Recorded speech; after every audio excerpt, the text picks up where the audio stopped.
আপনার প্রশ্ন হলো ব্রেস্ট ফিডিং কতক্ষণ করানো উচিত? দেখুন, সাধারণত বলা হয় 10 থেকে 15 মিনিট যেকোনো একটা সাইডে। জেনারেলি একটা সাইডে কমপ্লিট হতে দেওয়া উচিত, তারপরে আরেক দিকে যাওয়া উচিত।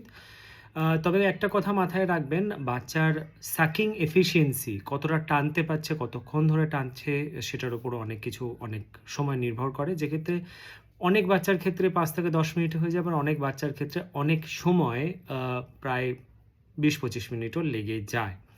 তো এটা সম্পূর্ণরূপে বাচ্চার উপর ডিপেন্ড করে। আবার কিছু ক্ষেত্রে দেখা যায় যে সলিড যখন শুরু করা হয়েছে, বাচ্চা যখন সলিডের উপর ডিপেন্ডেন্সি তৈরি হয়ে গেছে, তখন সেটা 5 মিনিট বা তার আশেপাশেও ব্যাপারটা কমপ্লিট হয়ে যাচ্ছে।